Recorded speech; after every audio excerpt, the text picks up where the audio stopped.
максималистички барања не се ништо ново. Ова не е нешто ново извадено. Ова едноставно како зреат преговорите, така едноставно излегува на видео што се новите барања. Не, во основа не се тоа нови барања. Во основа не се, само што порано потака беа заскриено соопштувани и тука не сакаа да се прифатат.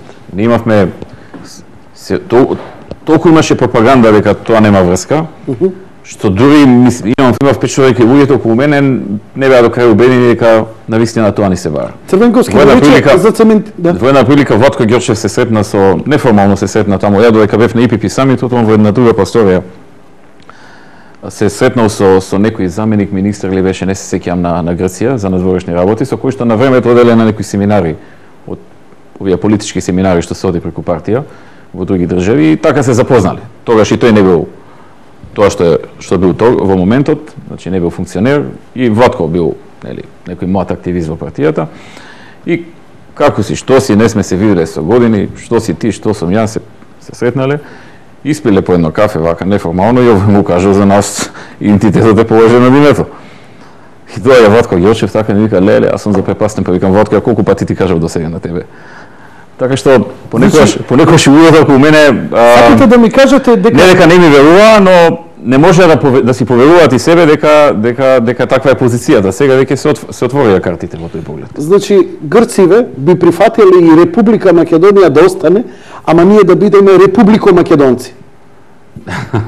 Карикирам, ама така исплега. Карикирање, да, инаку не можам да речам дека ќе го прифатат. Грците излегуваат јавно со своите црвени линии и така натаму. Предпоставувам, вас ве бомбардира опозицијата и го бара тоа кај се нашите позиции. Предпоставувам дека нашите позиции зошто не се соопштува? Дали е тоа заради преговарачкиот процес? Нашите позиции ние сме ги соопштиле 100 пати, ако речам, веројатно е малку, кој знае колку пати. И имаме програма за тоа објавена, програмата на ВМРО-ДПМН, која што јасно пишува на страна 146 кои се нашите позиции. Така да од нас се бара да ја објавиме стратегијата како ќе преговараме, до кај ќе се согласиме и до кај понатаму нема да се согласиме. Ние тоа ако го кажеме која ни е стратегијата на пример на Црвенковски, тоа е исто како на Папандреou да сме ја кажале стратегијата и тогаш таа стратегија нема никаква вредност. Добро. Тоа е исто како да му кажам јас на Папандреou, да му кажам: "Слушај, јас сега ќе преговарам со тебе и да знаеш дека ќе попуштам до таму, ама сега прво малце нема да попуштам, ама на крајот до толку ќе попуштам, да знаеш." Тоа не се прави така. Не се кажува јавно тоа. Не се кажува како ќе почнеш, како ќе завршиш, што ќе побараш, што нема да побараш, на кој начин ќе ги водиш разговорите. Не оди тоа така.